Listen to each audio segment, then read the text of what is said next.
I'm Akash Srinivas, a freelance journalist for The Freethinker.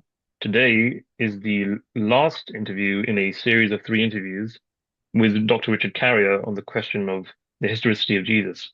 Dr. Carrier is a historian, Bible scholar, published philosopher, and author. He has a PhD in ancient history from Columbia University. He's also a fellow at the Westar Institute, the Society of Biblical Literature, and the Global Center for Religious Research.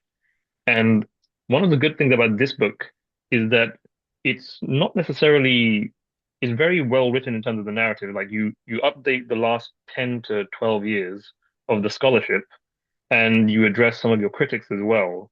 One of the things that I found really interesting was that the updates in the scholarship around, say, Gnosticism and Docetism is that it's something that's very well, like in colloquial like context is kind of well known. People hear Gnosticism vaguely, they think of it as a kind of weird, like hippie sect of Christians. They don't fully understand it, but they Right, hear yeah. something about it, and then apparently it's not even, it's just a analytical framework error. So just explain that for the audience. Yeah, and that's not even like I mean that's really like a digression, right? Like the big find in this study. And this for people who maybe didn't see the previous two, we're doing the series of books, the academic studies that I did on the historicity of Jesus, and we did proving history, which is method, and we did on the historicity of Jesus, which is applying the method, and I found probably Jesus didn't exist, although it's not impossible that he did. Uh, and that had a lot of reaction in the last 10 years. But also a lot of developments happened uh, unrelated to the historicity question that actually improved, like supported the points that I made in the book. And so there's really nothing has gone in the other direction. It's all been continuing in the direction that I ended up already in 2014. And so it's just a question of when everybody catches up, I guess. But with regard to Gnosticism, the backstory there is that when I did my original study in 2014, I found it was about a 6 year project, a postdoc research project that I did that resulted in that peer reviewed study. Um, I found that Gnosticism was useless. Like I was I was starting to have the suspicion that it didn't exist, that the individual sects existed, but there wasn't a movement, and it wasn't called that. No one called it that. And anything that you think was special about it was actually already in mainstream Christianity. It was just different. So, for example, secret teachings like usually people say Gnosticism is about like the gnosis, this secret knowledge, and Orthodox Christianity was against that. And it's like, that's not true. Like, Orthodox Christianity also had Gnosis, it also had secret knowledge. So they only differed on what that secret knowledge was, right? Like, so there wasn't really like a fundamental difference there. And you have another, like the demiurge theory is often attached to Gnosticism, this idea, which supposedly comes from Martianism. That's a whole other story. But the idea that Yahweh was evil and Jesus comes from the true God and he's gonna so there's like this true God, and then there's Yahweh who is tasked with creating everything, and he bungled everything up, and he's a bastard and whatever. And then Jesus was sent to fix everything that guy screwed up, right? So that's supposedly demiurge theory. That's supposedly the Martionite theory. We don't actually have this from any of these people, so that this is more. This could be a polemical thing or whatever. But even if it existed, that's the relevant point is that the idea is that there was some sort of subordinate of God did the creating. And Orthodox Christianity had that as well. It was Jesus, right? So for them, the creator was a good guy and he was Jesus, right? So, and then the Marcionite version supposedly made the creator the bad guy and had Jesus be the good guy fighting against the bad guy. But in Orthodoxy, the bad guy is Satan. Satan ruined everything after the creation. But it's the same thing, right? So it's just a question of who you're plugging into which box. You still have the enemy, you still have the savior, you still have the saviors working for the true God.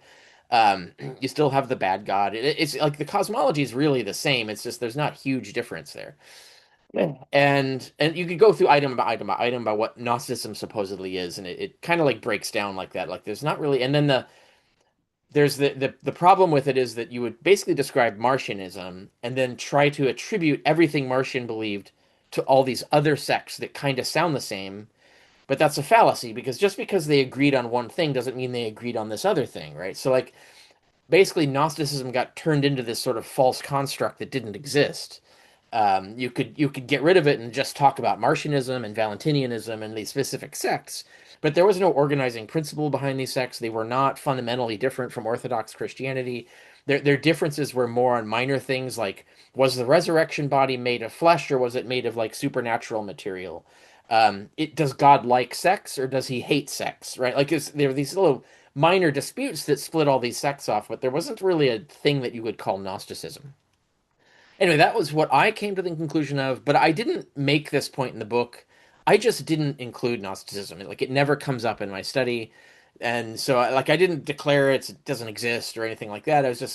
I didn't find any use for it, and so I just didn't use it. Which surprised people because a lot of mythicism, especially amateur mythicism, relies heavily on the Gnostic concept. I didn't use it at all, so it doesn't even show up. I never even mentioned Gnostics in the book. And I mentioned other sects, but that's a different story. Uh, and then I published in 2014, and then later that year, like not very long after, the Westar Institute, that I'm now a member of, came out with a kind of consensus decision. They came out with a report saying that Gnosticism didn't exist, and making all the points that I had found in my 6 year study. It was like, oh, well, shit. And these are like, we're talking like 20, 30 like major scholars in biblical studies. This is not like a penny ante operation. This is a serious result. And some very leading scholars who used to be big Gnosticism advocates are on the other side now and saying, no, we've had Gnosticism all wrong. It's a false construct. And it's actually damaging our ability to study antiquity because we're seeing things through the wrong lens and we're missing stuff or getting things wrong because we're doing it this way. So that happened, and I thought so that's one of the things I do report on in Obsolete Paradigms. I point out, like, yeah, actually, like I didn't even make this point. I just assumed it, and here it is. The development is heading in that direction. And I use that as an example, not because is relevant to historicity. It really isn't. But I use it as an example because it shows the trend in the scholarship is to realize that mainstream scholarship has been wrong about a lot of things. There's like the trend to really like get rid of Q. Like Q theory is a bad theory. And scholars who are still clinging to it are on the wrong side of history. And so there's a lot of this, and there's been more developments of more people are turning against the Q theory, which is this idea that there was a lost gospel in addition to Mark behind Matthew and Luke, and now the most not most scholars, but there's a large number of scholars who are saying really it's just Matthew. There's no other lost gospel. We're wrong about Q theory and all these other elaborate theories that were built out of there being a Q. It's all a modern construct. It didn't exist in antiquity. We have no evidence of it existing in antiquity, and it's creating a false lens through which we're misinterpreting the evidence and getting history wrong. And again, that doesn't have a huge effect on historicity, but it's an example of something that mainstream scholars have been wrong about and are very stubbornly holding on to, even though they shouldn't be. And many mainstream scholars are starting to notice this and agree that actually maybe we should move on. We really need to change the paradigm. So these are examples of paradigm shifts that are already happening and around exactly the same time that I came out with the first peer-reviewed study on Jesus historicity or full study on it in 100 years. So it's like this is a big deal. So where this lands that's relevant to historicity, and it was a big thing for me, is that I realized that this was happening to Docetism as well. And in On the Historicity of Jesus, I mention this. I mention again my suspicion, just like with Gnosticism, but this one I mention. I say like, yeah, you might be able to explain some of this evidence with Docetism, but I suspect that there was no Docetism, and that in fact this might actually be references to mythicism that have been misinterpreted because no one believes that there were any mythicist Christians, and therefore they don't see them, even though when they're staring them in the face, right? And so, but I just stated that as a suspicion, as a, like we can't, it's difficult to know for sure, etc. And guess what happened after that? There's a whole bunch of scholars are starting to agree, like there was no Docetism. We've completely misinterpreted all of the evidence. It's just like what is happening with Q theory and what happened to Gnosticism. And for people who don't know what we're talking about, so what is Docetism? So Docetism is this belief. It is a modern construct. There's no ancient reference to it. No one talks about it in antiquity. And there was a sect called the Docetists, but it had something to do with a completely different thing. It had nothing to do with this. But what the modern construct is this idea that there supposedly these sects of Christians going around teaching that when Jesus was walking around Galilee and preaching and stuff, he was a hologram. He was like this illusion. He was this magical illusion. He wasn't real. And the real Jesus is like this puppeteer for this sort of fake body up in heavens, and this sort of illusionary body was doing everything. And that therefore, um, like a lot of these texts that we have where people seem to be talking about something like that. Oh, that's what they're referring to. They're referring to they thought Jesus was walking around Galilee and he was a spirit or an illusion. It was all fake, and people were just tricked, and so on. And so that's the modern construct. There's absolutely no evidence of anyone ever believing any of this in antiquity, and that's why then the new studies have come out, and I cite them, quote them, compile them in there. There's a bunch of them. There's a lot.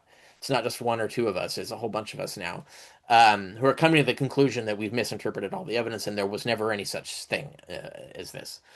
And that means that we have to go back and look at the evidence that had traditionally been misinterpreted as this. They say, well, that's Docetism. But now that we know that Docetism doesn't exist, no one believed that. What are they talking about? Because clearly they're talking about something, right? So it's clearly something else because we were wrong about what it was. Well, what is the other thing? And what I do is I show that, especially if you take what the scholars are coming to conclude about it, like they're not going the extra step that I am, but I'm following the trajectory that they're already building, which is that actually, if you assume that these are mythicist Christians, these are Christians going around saying that the Gospels talking about a ministry of Jesus on earth walking around Galilee are quote unquote cleverly devised myths. They're allegories for the true story, which is cosmic, right? So, like, so if it's mythicism, if these are Christians actually preaching, like, hey, you guys are taking the Gospels literally, that's wrong. Like, that's Jesus was never on earth. Those are just myths. Those are just meant to convey the gospel. They're not the actual truth of what happened. The truth is this weird cosmic stuff, right? And so if you assume that that's the group that is being talked about in all these passages, all the evidence comes together. It all makes sense. It entirely fits.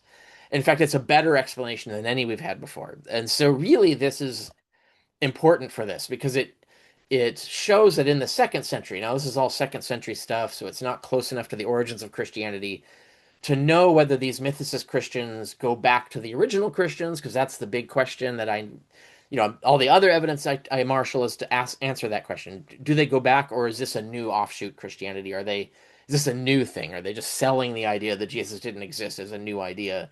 Which is entirely possible that happened in the second century. It could have happened either way. Like the historicism could be the new idea, mythicism could have been the new idea. We don't know because we don't have any honest, reliable records to tell us the answer. So we have to go through looking all the Sherlock Holmes clues and stuff and figure that out. And so anyway, so it doesn't really like change the probability that Jesus existed. However, there's a lot of scholars who've been resistant to the idea that Jesus didn't exist with the argument that, well, surely someone would have been talking about that, right? Like if there were the original Christians didn't believe in a guy walking around Galilee, as soon as people were selling the idea of a guy walking around Galilee, why wouldn't we hear complaints about that? Why wouldn't we see arguments? And in my original study, I pointed out that, well, actually, when that would happen, we have no documents, so we don't know. Like, there could have been all kinds of complaining and arguing about it, but none of it got written down, so we don't have the documents. So we missed that window. The evidence is gone, so we can't make the argument from silence there. But when you relook at the Docetism evidence and look at the shift in scholarship that all the specialists in Docetism now are agreeing on, this actually shows that there were mythicist Christians. They were having this argument. They were complaining. Uh, and so that eliminates that objection. So if you're a scholar who's resistant to mythicism by thinking, well, surely we should have some evidence of mythicist Christians if that were the case, and we do. And so that's kind of like one of the biggest new developments in Obsolete Paradigm, where I summarize all the scholarship, break down all the evidence, and show actually we have pretty good evidence that there were mythicist Christians and they were arguing with historicist Christians in the second century. And so that I think is kind of settled. And I think any resistance to that conclusion can only be dogmatic at this point. And I think that's kind of like one of the biggest revelations that I think there's an effort to try and ignore again. I don't think scholars want to even have this debate because it's a little scary to admit that that might be the case. But it is, and and I show it. So, um, and even my peer reviewers who didn't like the book had nothing to say against that.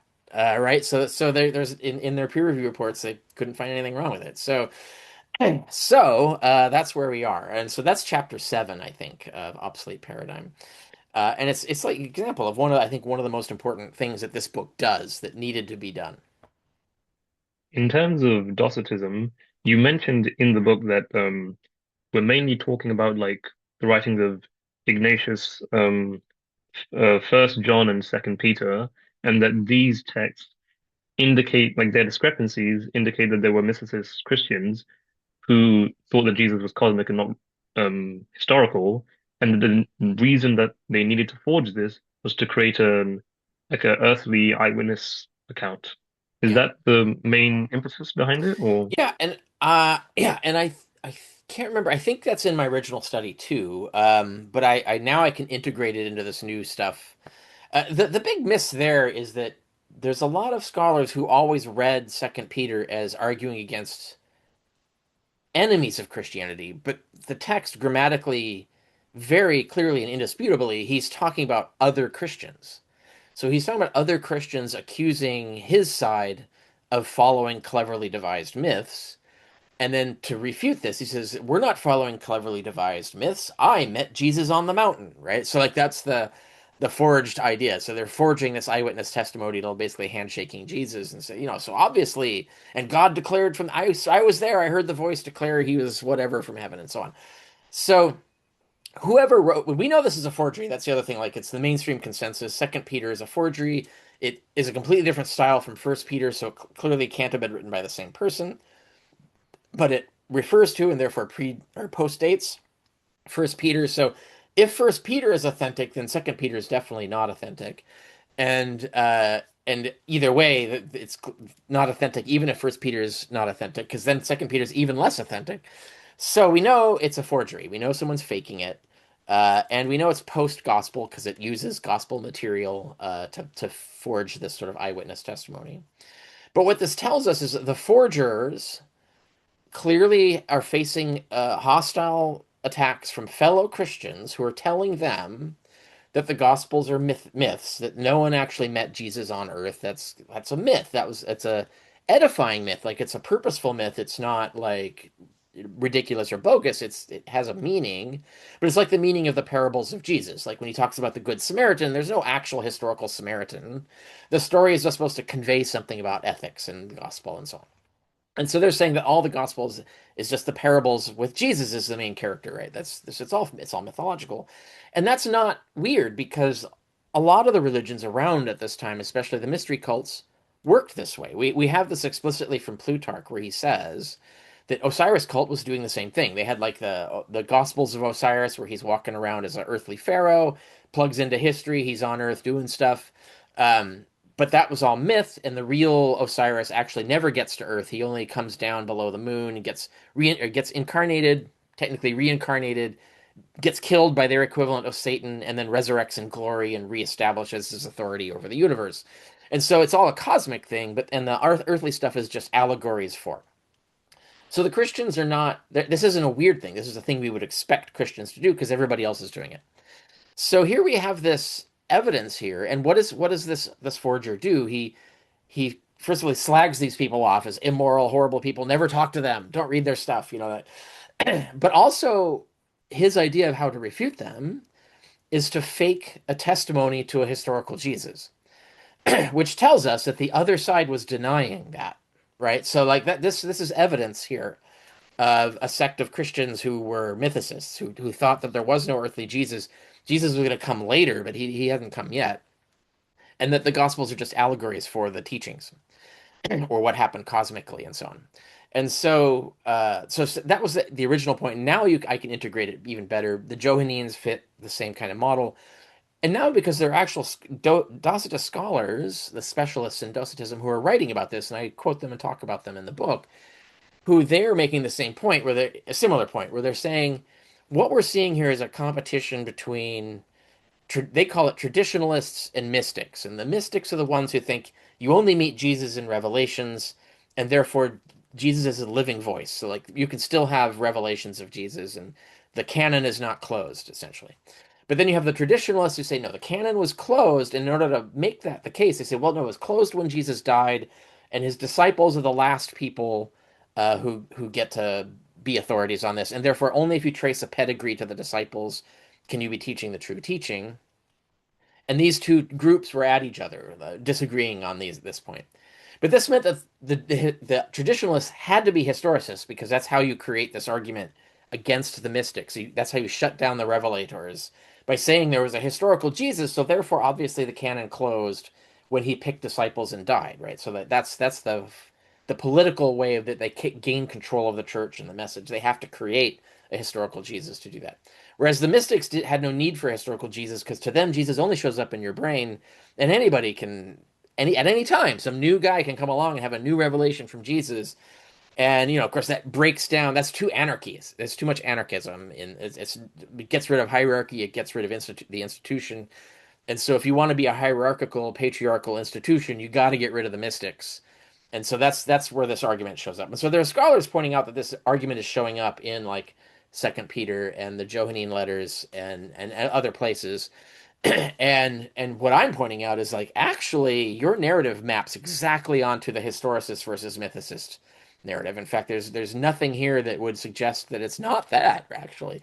So they're really just one step away from being where I am, right? They're almost there, but in the process, they're giving me ammunition and support because their case actually supports mine, and that's a big development in the last 10 years. I think that's important, and that's another thing that I do in that chapter is show that.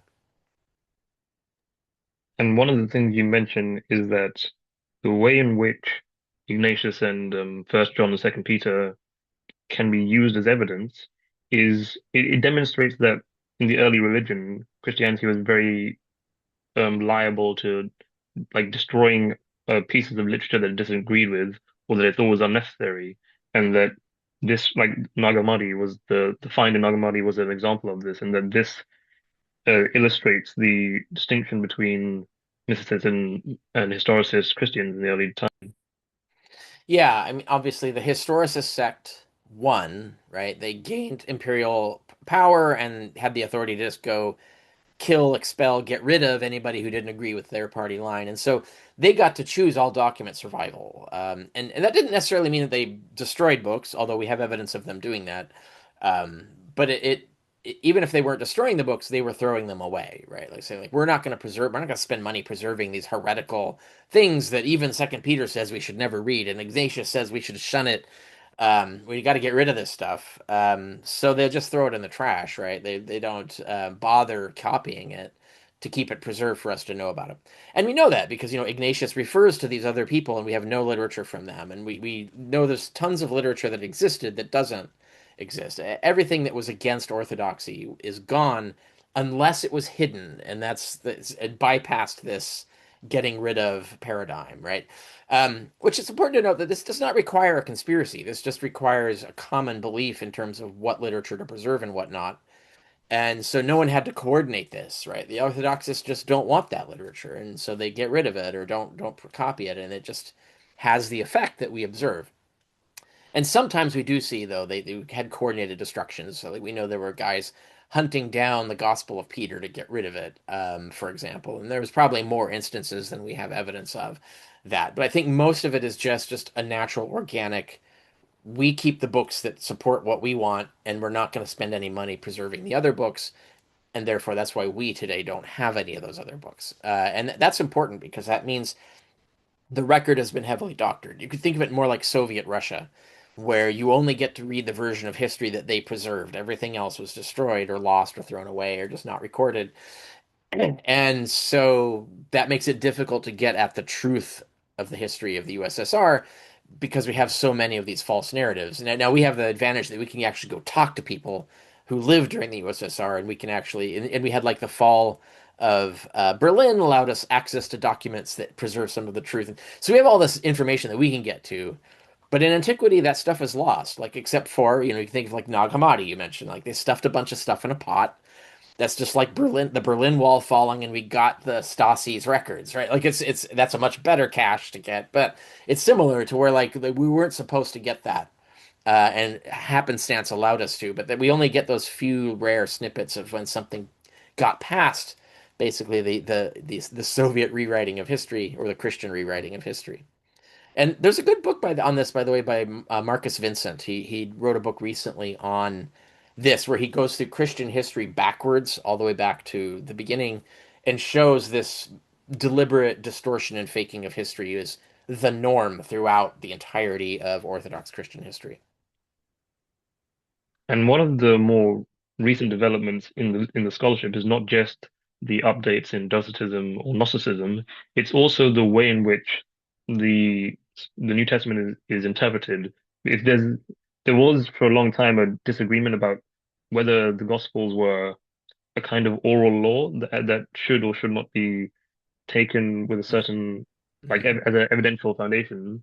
But you make the argument that it's more like literary art, and that the only way you would like the at best it was just a presumption or a hypothesis that it was oral law, and there's actually not much evidence to suggest that it is. Yeah, and this, I mean, this I've always been arguing this since, the original study. But that's one of the things that a lot of scholars are now publishing in defense of. So, like, the whole field is moving in my direction on this. One of the most important is Robin Faith Walsh. She did like this really fantastic study on exactly what you just said, this oral lore theory, and how it arose from certain presumptions of German scholars in the early 20th century, late 19th century, about folk belief and stuff like that. And so there's this attachment to the oral lore idea that the gospel writers just heard a bunch of oral lore and are writing it down, right? Like, and this is wow, this is what I heard. I got to put that in. Oh, this is I heard another thing. I got to put that in. And this was the mainstream consensus. Still is kind of the mainstream consensus ish. I think the consensus is shifting now. We're seeing that happen. But a lot of scholars, and Walsh is like the first to really document that this never had an evidential foundation. It was always a modern conceit. It's a construct. Again, just like Docetism and Gnosticism and Q theory, they're all modern constructs. There's no evidence that they existed in antiquity. They're just things that modern scholars invented and then became so attached to that they just assumed they were a fact. And now the scholars are looking at this and saying, wait a minute, like, why did we ever believe this? We should never have bought that. And so what she does is she puts the Gospels in literary history and shows no, they're fit right into the model of ancient novels, like how you just make up stories. They're using the techniques that are taught in schools of the time to make up stories to create edifying fiction or allegory and so on. And so there's no evidence of any oral basis, but there's tons of evidence of a literary basis. So we should think more of Mark as a creator, like he's an original author. He's more like, an author who's like Stephen King or something, rather than someone who's like recording lore, right, like, urban legends or stuff. No, it's someone who's literally sitting down and making stuff up for a purpose, right? Their stories are being constructed the way they are by the author on purpose to convey a particular point or message. And like I said, everybody else is doing this, right? So like the Osiris cult was doing it, everybody else was doing it. So this fits right in to the paradigm. There's nothing strange. Like this should always have been our paradigm. And that's kind of her argument is like we should go back to the paradigm that actually existed, which is that religious fiction is really religious fiction. It's not oral lore written down. And that's true for all religion in antiquity. So we should not make Christianity into some sort of weird exception. And we did the same thing like with already before this, decades ago with Judaism. So like Deuteronomy and Exodus are not oral lore. They were made up centuries after the fact as sagas that were just, stories that people wanted to tell because those were the messages that they wanted to convey. There was no like lore that they were collecting, and that's kind of generally accepted uh, in mainstream scholarship as well. So, but Walsh isn't alone. There are many others. I mean, Trobisch, Vincent makes this point. Trobisch does it from the perspective of editing, ancient editing practice, and so on. And there are a lot of other scholars, and I cite and discuss the whole shift in the literature in the field now about this. That this is the trend where people are going. Is like, and the important thing of this is when you change this paradigm, where you stop seeing the Gospels as just records of oral lore and start seeing them as the author's deliberate fiction, that you start to get things that you didn't get before. So you actually start to understand the Gospels and figure out what they actually mean and why the text says what it does. correctly, better. And so we're actually now taking the scales off our eyes and seeing the reality, and therefore we better understand these authors. We better understand the environment they're writing in. We better understand the origins and development of Christianity. So the false paradigm we've been working under has been blinding us to reality and leading us to wrong conclusions about things. And when we change our paradigm, we gain access to whole tons of new knowledge that we can access. And this is not a, I'm not talking about a fringe like reinterpret everything. I'm talking about mainstream scholars are doing this. So I've got tons and tons of cited peer-reviewed examples of this happening, and just like in my study. And so we need to like accept this and embrace this and keep going in that direction. That's the new paradigm we should go with. We need to get rid of the old paradigm. And this is an example of something that happened in the last 10 years is the paradigm is shifting back to where I said it should have been 10 years ago. And that's what the agreement is heading in my direction on that as well. And so this is an example of another one of those things in my book, Obsolete Paradigm, that is shifting. And therefore people do need to catch up to speed on because you might be out of date on a lot of this. You might not know a lot of this scholarship has happened and that this shift has happened, what evidence it's based on and all of that. So it's what makes the book important in that regard.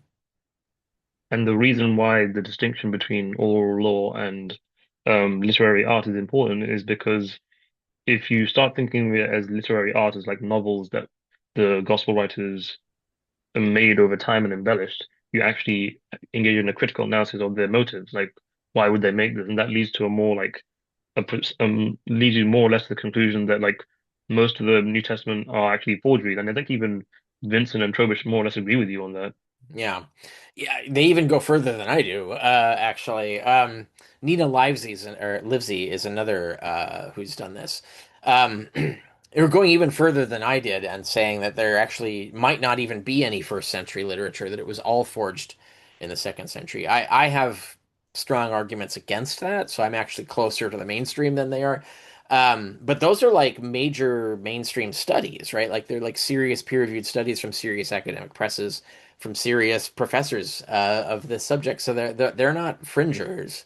Um, and I think the fact that they can make a respectable argument for that, the idea that it was all forged in the second century, and that's three studies, by the way. Like in the last 10 years, there might be more. Those are the big ones. That's a lot. Like that's a lot of a shift of opinion and attention on this. But the fact that you can make that argument does support my point that the evidence to the contrary is really like weak and sketchy and requires effort to really find, right? So they're not out of left field when they're doing this, and they're 90% right, really, right? Um, so yeah, even though I disagree with them, like they go further than me. Although they don't go all the way to denying the historicity of Jesus, although they entertain it, but they're not arguing that. But they are arguing that the New Testament is almost all bogus, or all bogus, really. And I do cite them, and I talk about this in Obsolete Paradigm. I fall a little bit closer to the center on that, but I have specific reasons, and I point those reasons out in my original study, where I go into why I think certain documents do go back to the first century, even pre-war, which is more significant. And some of that I even go more into an Obsolete Paradigm because there's been a few studies arguing that First Peter might be one of those. And I did not take that position. I mean, I allowed it as a possibility, but I didn't take the position in my original study. Now I'm intrigued because I'm not fully convinced by the arguments, but they're not out there, right? And so like there could be evidence to conclude that First Peter is an authentic letter, actually by Peter and written contemporaneously to Paul. And if anybody's read that letter and you would think like if this is the letter that Peter himself wrote about Jesus, then you've pretty much refuted historicity, right? Because like clearly this guy has no idea of a historical guy that he met on Earth. It's all just stuff he gets from revelation and scripture. And it's like I know the story because I read it in scripture. It's not I knew this guy, he was my bud, right? Like there's none of that. So the letter, if you can get First Peter to be pre-war, that would become really strong evidence against the historicity of Jesus. The problem is that the evidence making First Peter pre-war is weak, and so that its effect is weakened by that, and so it doesn't have like a powerful effect really on that. Like if we could slam dunk that, then I think then I would have to revise some of my math to make the probability of historicity lower than I did. But so far that we haven't gotten to that point where we've got smoking gun that definitely was pre-war. But it's significant that there's scholars doing serious arguments for this that aren't apologetical, right? And so that's significant. And it's something that I report, and it shows like an example of like the trend, but it also shows an example of taking a position different from Trobisch and Vincent and Livesey, which is that maybe there's stuff that goes all the way back to the early first century, um, and I agree that there is. I think the authentic letters of Paul and First Clement and Hebrews definitely are pre-war documents, and then I think the Gospels could be like plausibly late first century. I can see pushing them into the second century. It's not totally implausible. Um, but I do think we've got some real material from the early first century. But the fact that there are mainstream historians willing to ditch even that conclusion is a tell enough, right? Like that shows you that the movement of the field is not in favor of the historicity of Jesus. And one of the other updates in the recent scholarship is that potentially Ephesians, Colossians, Hebrews, First Clement, and First Peter could also be mythicist texts, Yeah. as you mentioned with First Peter. Does this mean that, for example, the historicity decreases because you can make arguments from silence? No, because well, unless we can get them pre-war, if we can get their dates back. I mean, Hebrews, yeah, Hebrews is not a smoking gun in that because the language is not like there's a case to be made, and I already included in the original study, so I'm already including that as part of my calculation for Hebrews. It's not a slam dunk, but there's some weak evidence there for against historicity in it. First Peter is only going to change the math if we can establish it's as early, because it's way more clear. Because if you got Peter writing that's like if Peter wrote Hebrews, that would be like a significant thing. But so anyway, that like you take Colossians for example, Ephesians might just be a redaction of Colossians or a riff on Colossians, so it's a forgery of a forgery. Um, and dating that we can't date them, so we don't know if they're late first century or early second century or whatever. Colossians seems very clearly to be a mythicist text. If it were a pre-war text, then that would be pretty strong evidence against historicity. But if it's later, you run into this problem that I mentioned before that are the mythicizers, are they a late development? Or are they original? Like who started what and who came later? So was it historicists first, then mythicists, or was it mythicists first, then historicists? And to argue one way or the other, we need these documents to be early. But if they're not early, then it could just reflect a late development. But it would still support this point that there were mythicist Christians. So I think Colossians we should be looking at as a mythicist text. Like it doesn't there doesn't seem to be any clear evidence that the author knew about a historical Jesus, or certainly he was had no interest in the earthly Jesus, right? And so yeah, I think we should include that as evidence, but it would go into the Docetism category of what's replacing Docetism is mythicism, but it's second century mythicism, or maybe at earliest late first century mythicism. And that does eliminate any hesitancy against believing that there should be evidence of it. So we have that evidence. So you can't claim we don't. But it doesn't change my math from my original study. We would need to find or make this stuff much earlier if we could get conclusive evidence that it was early. That then would have an impact, and I would have to redo the math on that.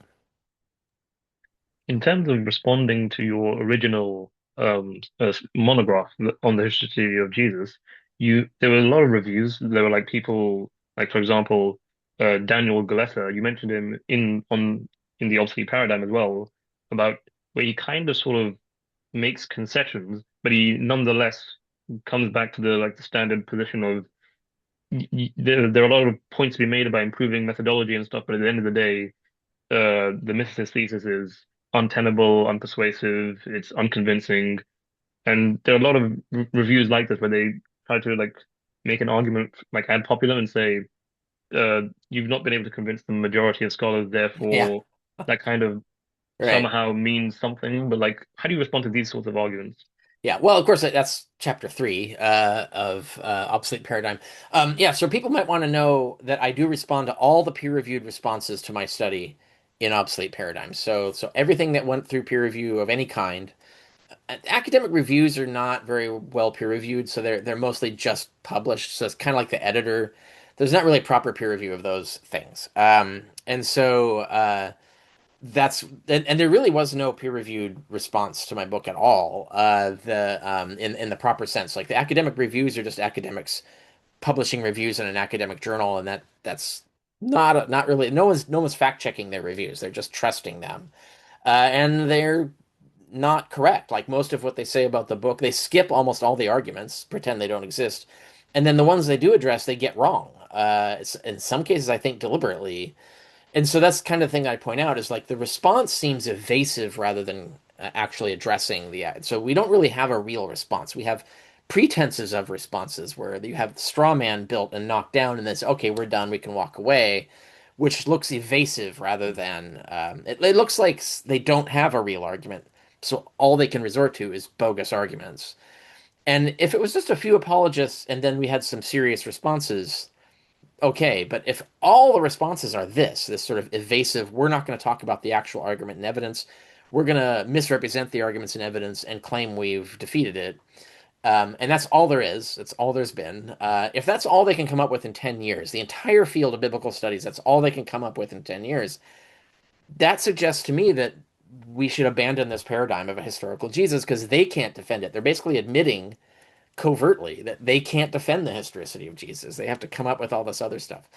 And that's the thing that I draw out and prove point by point in the obsolete paradigm in chapter three. And like the example of like there's the David, M. David Litwa's book, which actually argues it's the one about the Gospels being fake histories. Is a part of this literature that I was talking about. So like where they're arguing that the Gospels are fictions and not constructions of lore.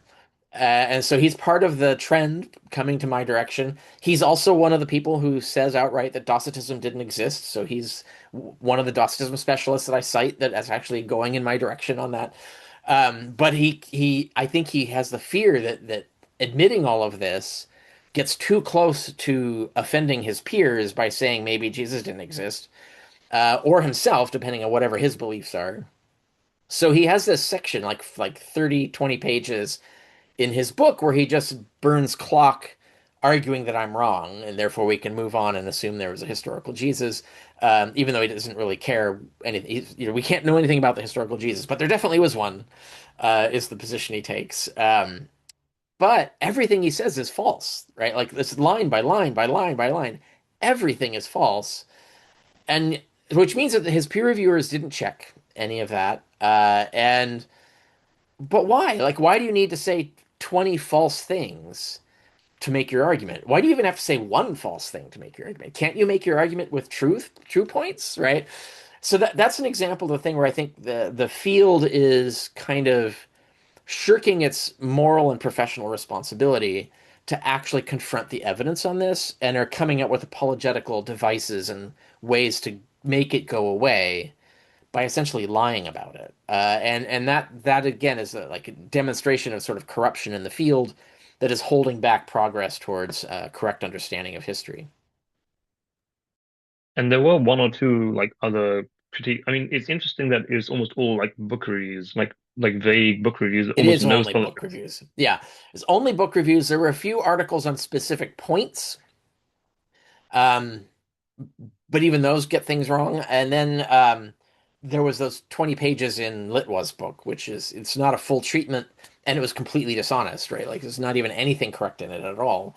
Um, and that's it. Yeah, that was it. It was just book reviews and dishonest book reviews, dishonest section of a book, and that was it. Like no one's written an actual study to like counteract my study or Lataster's study because got to remember there's two of these. Lataster's peer-reviewed Brill study corroborated mine, and so we've got two peer-reviewed results and no contrary peer-reviewed study arguing the other way to date. So, like right now, the entirety of the peer-reviewed literature on the historicity of Jesus is against the historicity of Jesus, and that's the actual state of the field. The rest is all hand waving, and that's kind of alarming, but also tells you a lot about that there really is no case to be made for the historical Jesus. And some of the arguments they type to try and make is like it's very strange arguments. Like, for example, that names of certain events or people within the gospel prove that Jesus was historical, or that like certain forms of like say baptism mythology prove that Jesus was real. But as we already talked about with literary art theory as opposed to oral law theory, the only if you analyze it from a mythicist perspective, the literary art theory makes more sense because it demonstrates that the reason why you need to invent a eyewitness testimony is to be able to historically, like, I guess, plot where Jesus existed. Therefore, that explains all the names or whatever, because otherwise you wouldn't need the Yeah, names. right. Yeah, I mean the names. So yeah, there's two. The baptism one is a common one. It's like, well, admitting that Jesus was baptized by John the Baptist was so embarrassing they would never say that unless it really happened. And there, even when I published my first study, 2014, there were already a ton of major scholars saying that is a bad argument, and had already had good refutations of that argument. And I just collected them and put them in to my study. There's no good. That's actually a really terrible argument because it isn't true about it. It wasn't embarrassing, and in fact, it's extremely convenient for Mark to have invented that story, because you have basically Jesus gets declared to be his John the Baptist, the famous John the Baptist's successor and superior. Like, obviously, you're going to invent an endorsement. That's a celebrity endorsement. Like, that's not embarrassing. That's the opposite. That's exactly the kind of fiction that you're going to make up, right? So yeah, that argument is bad, and everybody should have known it was bad. And they should still know it's bad. It's you really have to be out of touch with the actual text of Mark and the actual literature analyzing this argument. You really have to not know any of that to go on making that argument. The names argument is, I think, more like the weird argument that you're saying. It's a very strange, convoluted argument. It's Richard Baucham's argument that the basically his idea is that if you take the Gospels together, and I think he includes Acts, and you take all the personal names of it and do a statistical analysis. This is what he claims, right? You'll find that the frequency of names matches pretty much exactly the actual frequency of names in Palestine at that time. And the the valid part of this argument is that it would be very unlikely for a forger, especially lifetimes later, writing in a different language in a different land and so on, to nail the statistical frequency of names in Palestine. Like the argument is sound and valid in principle. Like that makes sense as an argument. The problem is all the premises are false. Like there's literally no statistical argument. There's no statistical match. The names are highly deviant in the frequency from the actual name frequencies. There's tons of names that should be there that are missing. There's several names that are there too many times, and then there's names that are obviously made up and don't even exist in Palestine, right? So like the actual evidence like refutes that argument. And I'm not the only one to point this out. There's actually a couple studies published under peer review again by other scholars, and I bring those in and I bring out my own analyses and show like this is just a terrible argument. Now, to be fair, this comes from a Christian apologist that a lot of scholars think is full of it. Right, like this, I've cited in my original study in 2014, a whole issue of a journal was devoted to pointing out that Baucham's kind of like we can't take you seriously, right? About a lot of things, not just this one thing. So Balcom's kind of like this full-on sort of shady Christian apologist, not really like a serious mainstream scholar, but he writes as if he's a serious mainstream scholar. He's very good at making his writing look like that. And so I think but a lot of people will dismiss that, say, okay, yeah, that's a bad argument because that guy's clearly an ideologue, that's a propagandist, and so on. But what about the more serious arguments that are coming from mainstreamers who aren't Christian apologists? And it's like, yeah, okay, let's talk about those too. And so then I go on and discuss those as well. And that's we're talking about chapter 4 now in Obsolete Paradigm, where I talk about all the arguments that aren't responses to me, but are the argument's still being floated about as if a scholar today is asked why are you confident that Jesus existed, and they'll blurt out an answer, and the answers that get blurted out are not consistent and are generally always wrong about something, and they're very armchairy, right? Like, oh, this is what I'm thinking. So yeah, but did you check? Is that a sound argument? Did you check the facts? Did you check the reasoning and so on? No, they never did. And so, like, there's a lot of this sort of need to come up with a rationalization for being confident that Jesus existed and not thinking too closely about whether that rationalization is actually any good. But nonetheless, those arguments are made. And so I spend a whole chapter on that. And so, because that applies to what's happened in the 10 years since my study. So there's people who try to lie about what's in the study, and then there's people who ignore the study and try to make up a bunch of new stuff. And so I have to address all of that. And so I've got a chapter on each for that, so that we get the full picture of what's happened in the last 10 years. And you show like chapters 3 and 4 together shows that no one has any good argument for the historicity of Jesus. They're all bad arguments. And that should tell us something. Like, they've had 10 years at bat to come up with something, and they haven't. And so I think, we got to call the ball at this point is my take on it.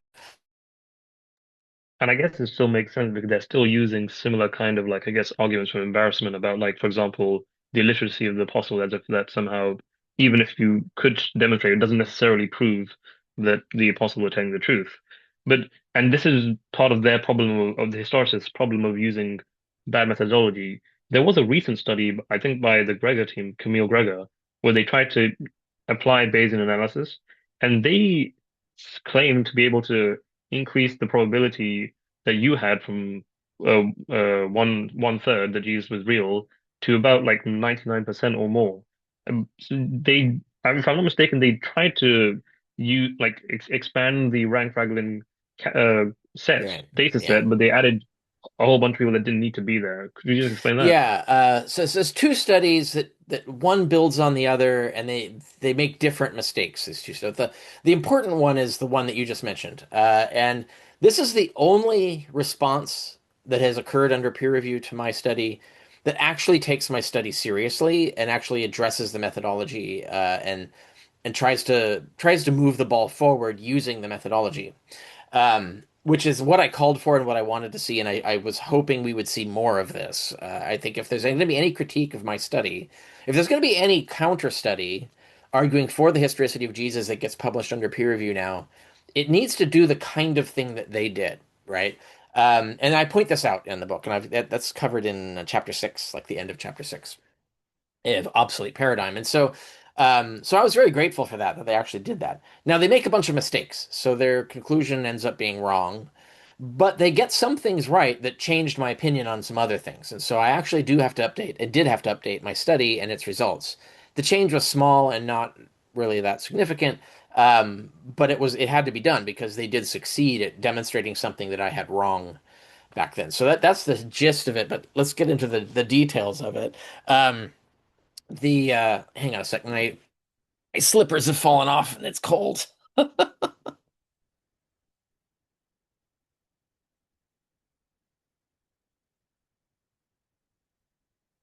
Ah, gotta keep my feet warm.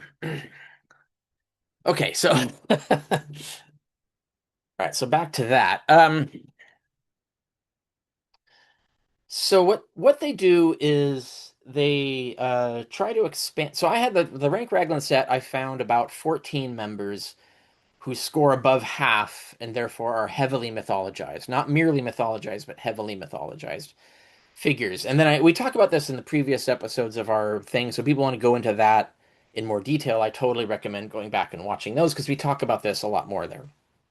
So I'm just going to be really quick. The basic idea is that um, most or all of these guys, uh, and they are usually guys, are mythical, and therefore, and Jesus is one of them. So like Jesus starts out as suspiciously ahistorical, and therefore we need evidence to make sure that he's an exception, right? And I allowed originally, I allowed as many as 4 of the 14 before we even had Jesus. As many as 4 of the 14 were historical, and that's to expand my tolerances to like my margin of error.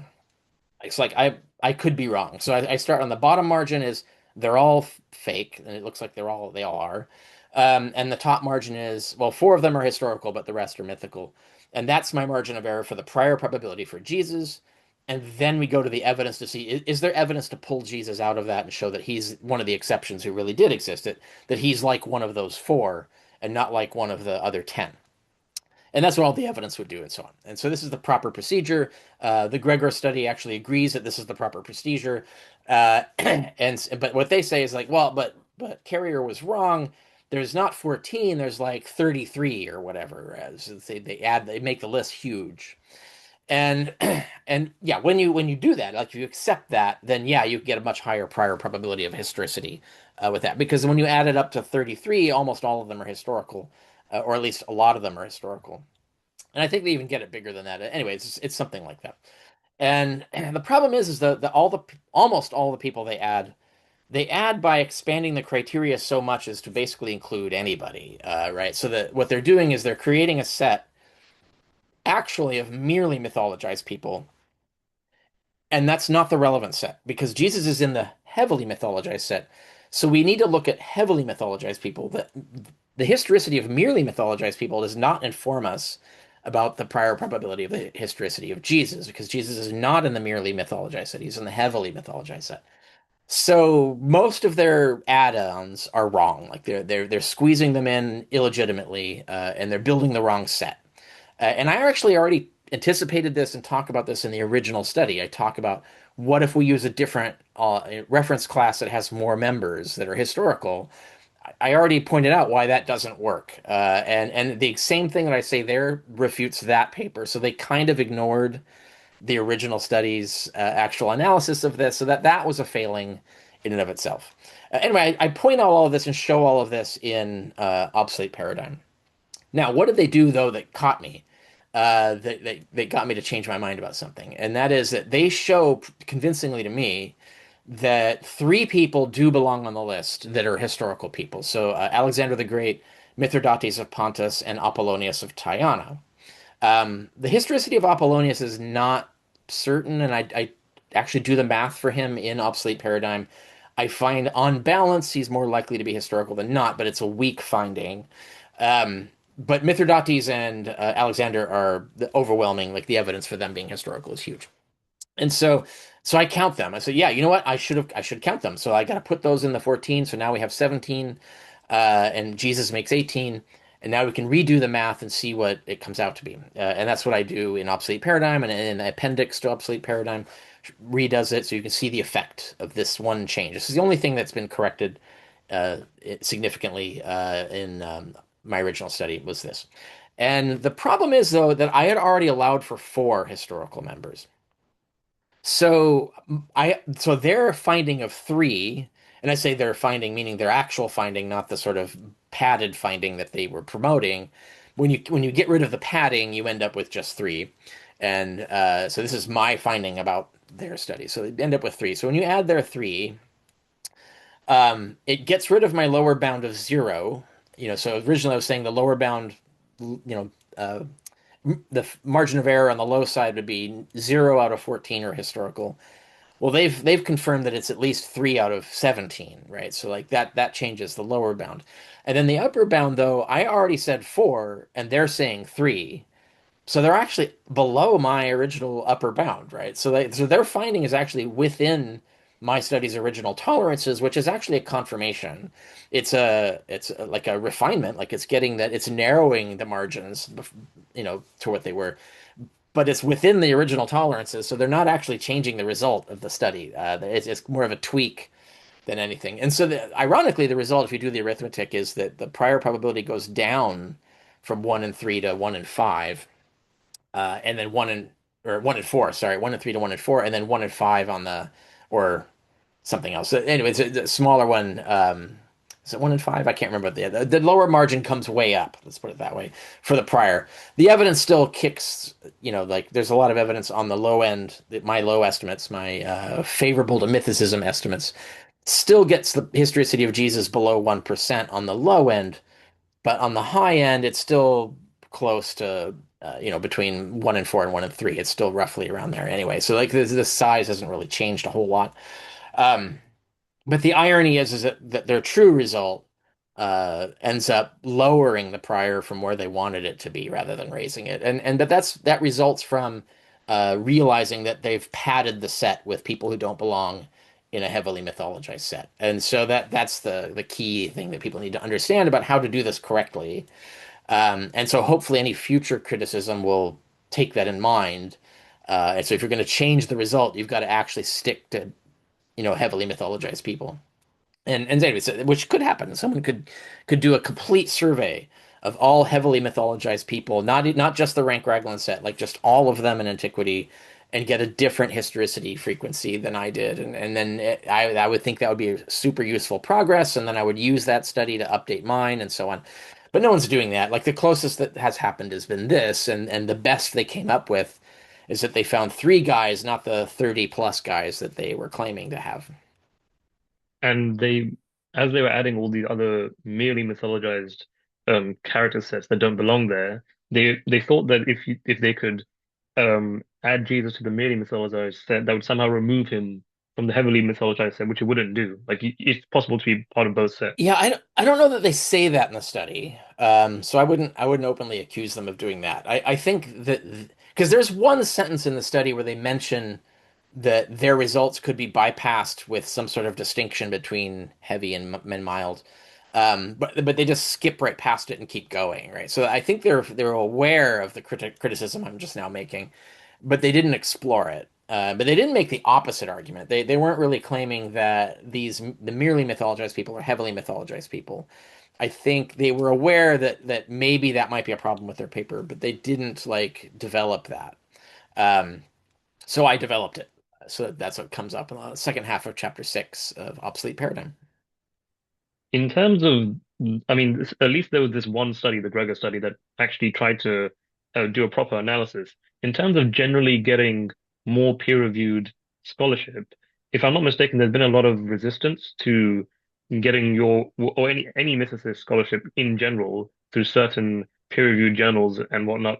Is this like a because most people would assume that there's no problem, you just publish and the journals Yeah, decide. yeah, yeah, yeah, no. Explain the kind of like crisis of peer review going on in the background. Yeah, so there actually is a peer review crisis across all knowledge fields currently. If you go Googling around, you'll find a lot of hand-wringing, all the way from physics down to psychology and history fields. And I've written on this a few times. I did the Comfort Women Dust Up as one of the blog articles I did on a different topic. Um, there are a number of different problems that are kind of degrading peer review as useful, and it's plaguing all fields, but biblical studies is the worst. So the sort of inefficiency and dogmatism that is infecting peer review. So it's not really an honest peer review anymore. It's more like how safe do we think publishing this will be, or will this piss somebody off, or does this piss us off? And not a question of okay, are all their facts correct? Are there any logical fallacies? That really should all be the peer reviewers' dues. Are there any fallacies? Are there any errors, factual errors? Can they be corrected? Because that's another thing is like peer reviewers are supposed to say like if this paper can be corrected and still pass, then their obligation to say I pass it as long as they correct these things. But there's a tendency now to just say no, I just don't like the conclusion and we can't let this be published, so no, don't publish it, and they come up with some excuse. And oftentimes like when they write a peer review report, it's a garbage sort of childish apologetical thing, which is it really has no business coming from a peer reviewed report. And for people who don't believe me on this, I did a video on myth vision with a bunch of scholars who have been peer reviewers and have been peer reviewed and know what real peer review looks like, and had them read the peer review reports for Obsolete Paradigm and talk about it. And yeah, like you could see that all of us agree that this was a sham peer review system, that it was designed to get rid of things that they don't like. And even in the end, they didn't say there was any they rejected it, but they didn't say there was any factual reason to reject it. They had no specific error of fact or method to call upon. They made a bunch of excuses like there's nothing new in this book, which is wildly false, and it wouldn't be of any interest to the field. I mean, wildly false. And so they come up with all these like excuses for it to get rid of it.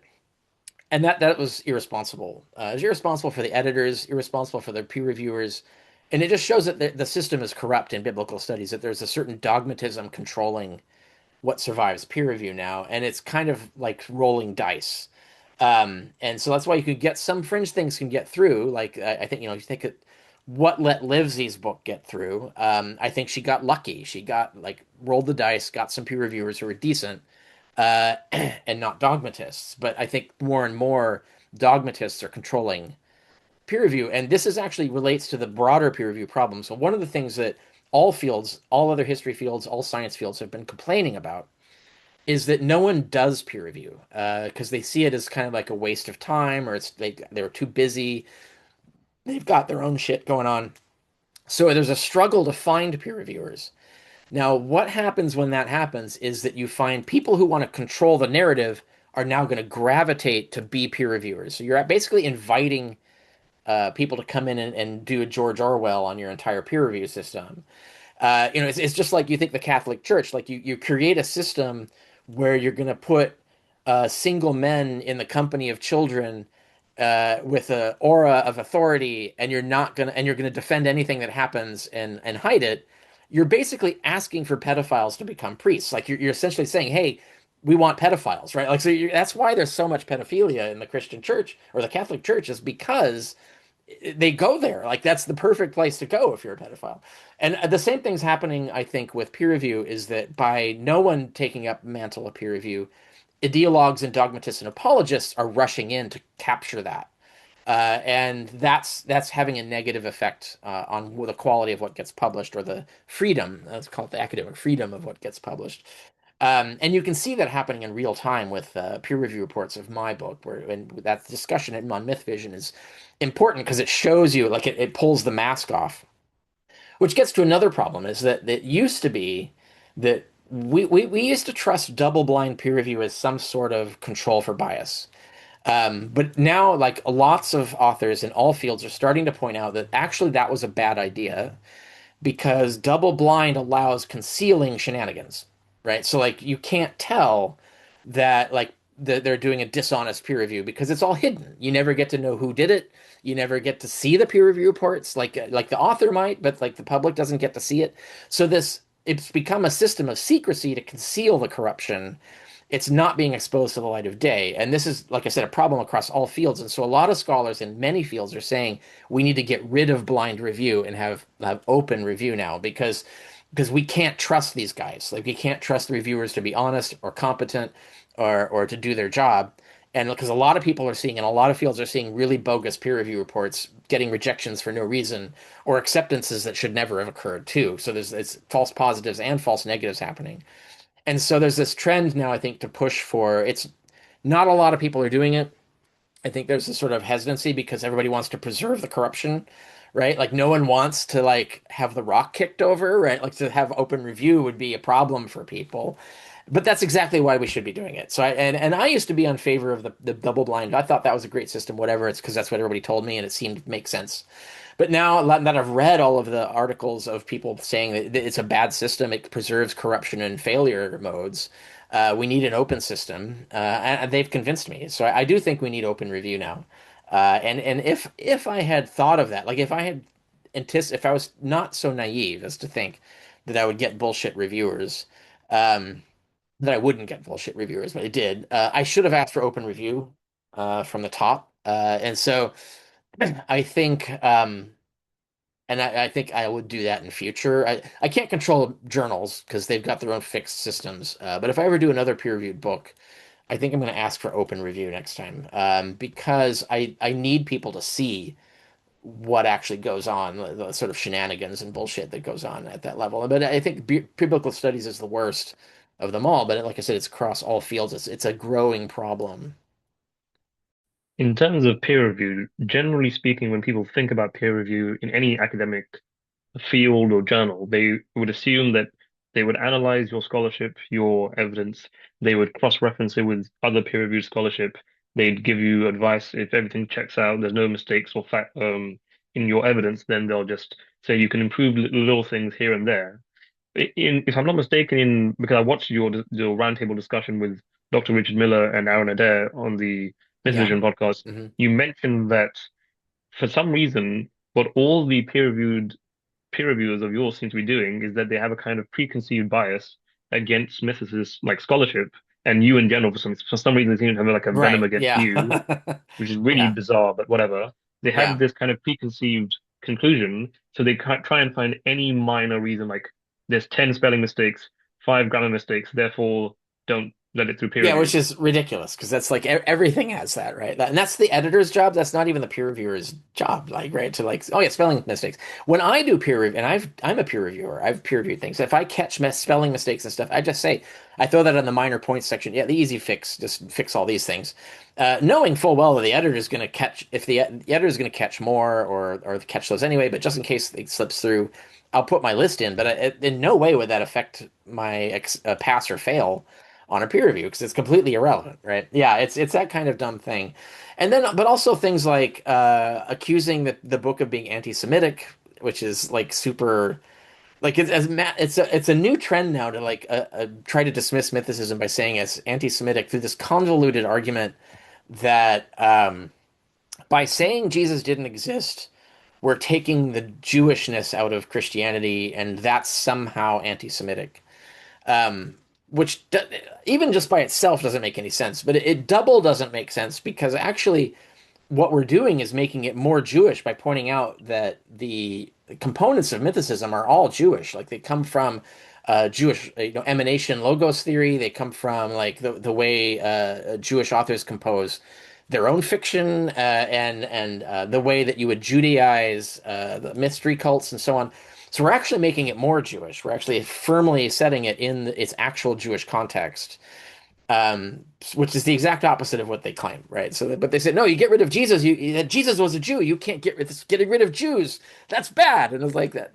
Where are you getting this? Like, this is a really weird, and it's also a completely irrelevant reason to object to the book, right? Do you have a factual error you want to point out or something?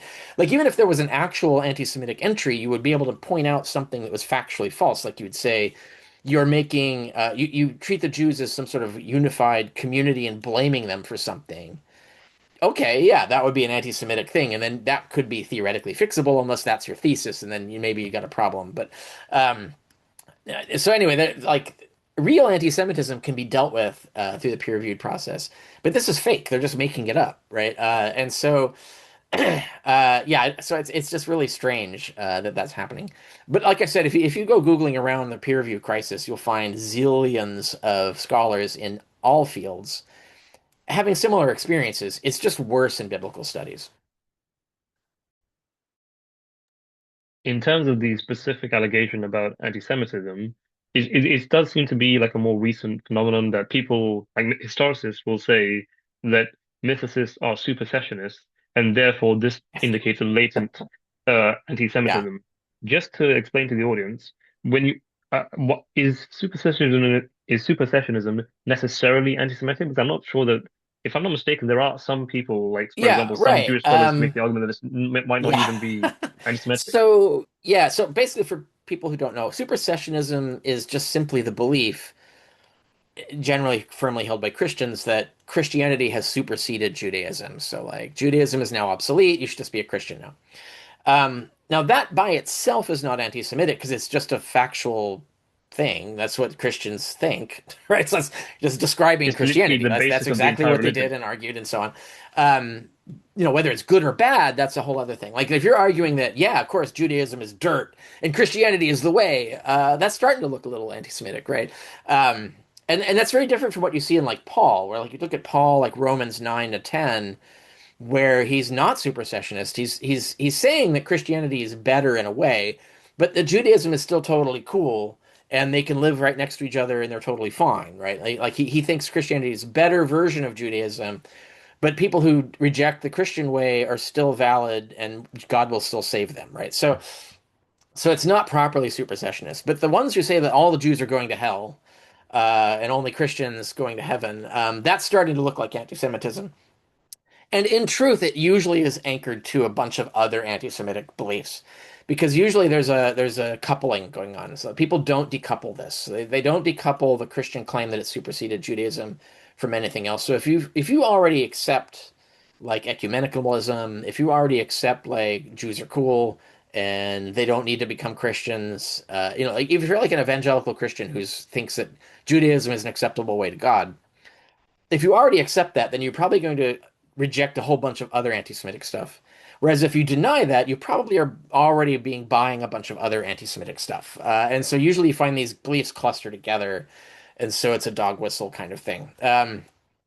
But in a paper or a book that's going through academic review, merely mentioning the objective historical fact that Christianity formed itself to be supersessionist is not anti-Semitic. If you are actually arguing for that being correct, that now you're actually getting into something that wouldn't even be relevant to an academic journal because how do you know? Like, did you interview God? Do you have a phone line to him? Can you give us the deposition from God that says this? It's usually excluded from academic analysis. Like, you wouldn't make a religious argument and take that seriously as an academic argument, and so you would just get rid of that. That's not relevant to your thesis.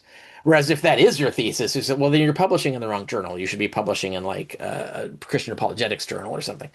Um, so like serious academia doesn't really deal in the question of who's right. Let's religiously, right? Like, is Christianity the true religion? That is not an academic question, and would not usually be taken seriously in academic stuff. And now, see, there's a lot of blurring in biblical studies between apologetics journals fade into like mainstream academic journals, and the apologetic journals want to be believed to be mainstream academic journals, so they start pretending to be.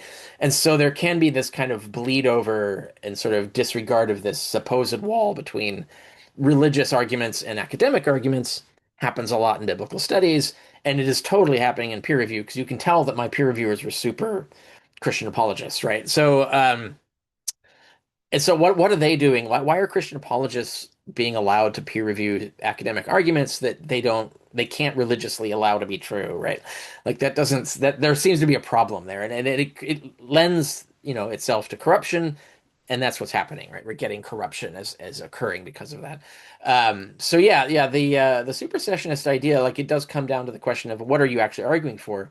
But obviously, mythicists, certainly peer-reviewed mythicists, are not arguing that mythicist Christianity is true, right? Our whole point is that it's not, right? Like Jesus, no, there was that they believed Jesus was incarnated and killed by the devil, but that never happened, right? We're not arguing that that happened. You're not going to be saved. Jesus isn't coming. We're not arguing that, and that's not we're not even really arguing against it because we're just doing the academic argument of what historically happened, not whether it was cosmically true or not. It's not even what we're talking about, right? So yeah, the accusation of supersessionism against mythicism is harebrained in a lot of ways because it, like, first of all, falsely presumes that we're actually arguing for that, the truth of Christianity. And secondly, it mistakes history, historical fact for religious belief, right? Like the fact that Christians did claim to supersede Judaism. They did. Like you can have whatever opinion you have about that, but it is what they claimed, and and that's what happened. And it's just like the history of anti-Semitism in Christianity. Like Christians started to become super anti-Semitic in the second century, and there's a variety of historical reasons why that happened. And that led all the way to Martin Luther and his super, super crazy anti-Semitism that ended up in the Nazi Party. Right? Like the whole story of anti-Semitism, it's just a historical fact. Pointing out that that happened is not advocating for it being the right thing that should have happened. Um, so there's a lot of like desperate, convoluted ways to try and somehow attach anti-Semitism as a label to anything that you don't like, if it even so much as touches on Judaism in any way. And I think that's kind of weaponization of rhetoric, rather than like any kind of sincere academic argument. Sometimes when I hear those kinds of arguments, it feels like a kind of like three-card Monte trick where you say that the Christian religion claims this, and then they say, "How can you say that? That's anti-Semitic." Therefore, it's like their way of saying the religion's not actually anti-Semitic, but the person who's saying it is actually is. They Yeah. managed to shift the blame somehow.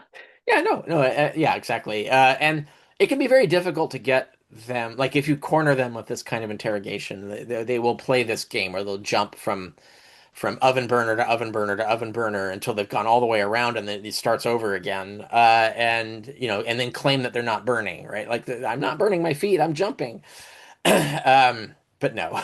So, so yeah, it's yeah, that's kind of whack-a-mole apologetics is true. But yeah, again, the point being is that this had no business in an academic review unless there's some factual error you can point to or some logical fallacy involved.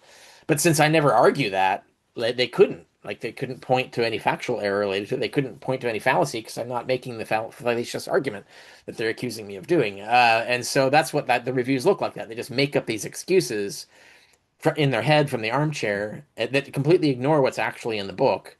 Um, and that's corrupt. It's professional malpractice is what it is. So it's unethical, frankly. But that's I think a lot of the peer review in the field is unethical and unprofessional, and that's just what's happened, right? Is it part of the post-truth era? And I think that's kind of the theme in all of the peer review crisis literature that's going out there now, is that this idea that people have given up having respect for the truth, and now they believe that the truth is whatever narrative you can make happen. And so if you can come up with any excuse to reject a paper, that's somehow legitimate because you've decided a priori what the truth is, and you therefore are morally obligated to defend it by preventing the publication of anything that undermines it, rather than caring about evidence and logic and like what does the evidence and logic actually lead to. So it's kind of an abandonment of the original scientific ideals that built peer review in the first place, and just reverting it back to just another version of the Catholic Church deciding what documents get published or not. Just in terms of the public audience understanding, when you have peer review, normally how long does it take for the process to occur? Because under the current like, especially in Bible scholarship, this kind of like backdoor politics of like trying to basically censor any scholarship they don't like or that disagrees with them or they're pre like or they want to be true, Yeah, it creates a kind of like chronological time lag where you can't publish for months, maybe even yeah, years, the yeah. scholarship. And this has been pointed out again. This is a problem in other fields too. That the abuse of peer review. One way to abuse the system is to just sit on your review. So now, in reaction to this, some publishers and journals have started dropping the hammer and telling reviewers, you need to submit within this deadline or else. And but if a journal or a publisher doesn't have that, they'll just sit on it. And so, like, if you have reviewers, like, and this is, I think, happened with me, where it was like six months. It really shouldn't take as long as 6 months, maybe four for a book. It could be done in two.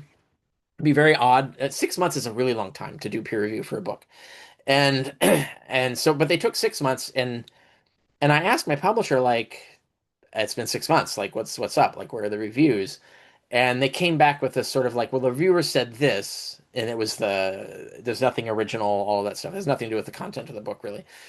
And I said, right, that was it? Like, do they have any like, are there any factual critiques? Do they find any errors and stuff? Can I see the peer review reports? And radio silence for a bit, and then suddenly, like a week later, I get the reports, and that looks to me like they cobbled those together in that week. So I strongly suspect they did not write any review and they were just sitting on it. And then the only reason they were compelled to finally submit a response is that the publisher started asking them to, and probably saying, "Oh, the author is getting antsy," right? And so they finally had to just do it, and so they cobbled this, which you can tell when you look at because they're very crappy in terms of like paying attention to the organization of the book. Like they might mention a page number here and there, but very like haphazardly. And so it looks like they just cobbled those together at the last minute to come up with something. And people want to see like how ridiculous and strange the contents were that Myth Vision show goes over that. But so anyway, that yeah, so that's a way. So like and that's why I decided at that point is like, I don't care about the peer review in this field anymore. Like the I've got my study through peer review, that's fine. Like if you really don't want, like if you want to try and blacklist this book, like fuck you, right? I'm just going to publish. I make more money doing it that way through a real publisher anyway. So I did that. But the alternative would have been to try and resubmit it to another publisher.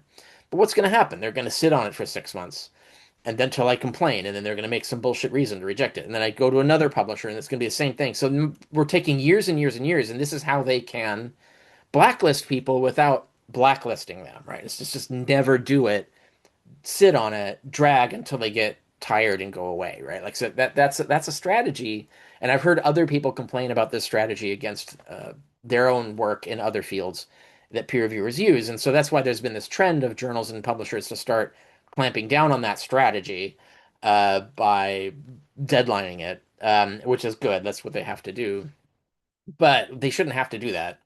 But anyway, yeah, it's a good point, and that's one of the reasons why I realized like I'm not gaining any value by playing the game of like let's how many publishers do I have to go through before I finally roll dice and get good reviewers, like honest professional reviewers, and not ideologues and propagandists. Like why should I even wait for that? There's no point.